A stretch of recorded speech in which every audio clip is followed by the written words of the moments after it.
What's going on, folks? So we went fishing at the lake the other day and we caught a whole bunch of white bass. So in Texas it seems like everybody gets excited about largemouth bass.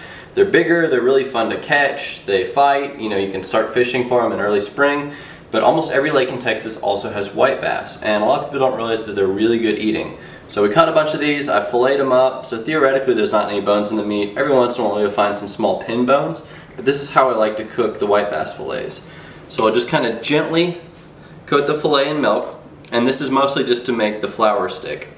And then I will use a really light corn flour. I like to use a really fine flour opposed to a really coarse flour, just because that way it coats it evenly, but it doesn't clump up. And I found that the really coarse flour, it just kind of soaks up a lot of the oil and grease.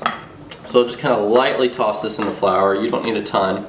But I like to pre-season the flour with salt, pepper, and then a bunch of this Tony seasoning. So you don't need a whole lot of that, but I like to put it in the flour to start instead of putting it on later. Just that way the flavor gets baked into or fried into the fish instead of just kind of sitting on top. So that's really about all you need.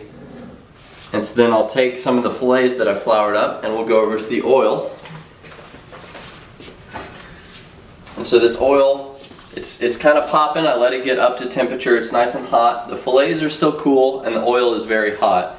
And so that's what helps it to be really crispy. A lot of times if your oil is not hot enough and it just kind of sits in there for a long time, it just soaks up the grease and doesn't really get as crispy. So with the hot oil, you'll just kind of lay it in here.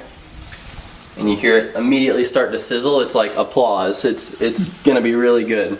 So that just needs to sit probably about a minute or two on each side. No more than that really. And we'll be ready to go.